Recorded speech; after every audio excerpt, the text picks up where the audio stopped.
40% of x minus y equal to 16% of x plus y. Find x is to y. Pause করো, নিজে করার চেষ্টা করো, হয়ে গেলে পরে দেখে নাও।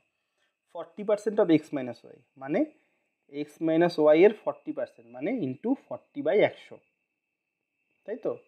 100 ভাগের 40 ভাগ, 40 ভাগের কত ভাগ, তাই 40/100 গুণ হচ্ছে। ইকুয়াল টু কি বলছে, 16/100 অফ এক্স প্লাস ওয়াই।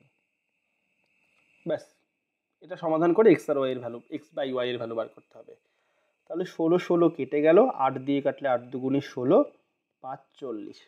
তাহলে এখানে থাকছে কি 5x আর ওদিকে থাকছে 2x, মানে 5x, আচ্ছা আমি পুরোটা ভেঙেই করছি, -5y equal to 2x plus 2y।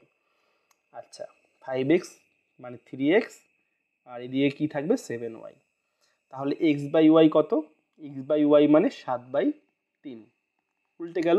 তাহলে x ইস টু ওয়াই কত, 7:3।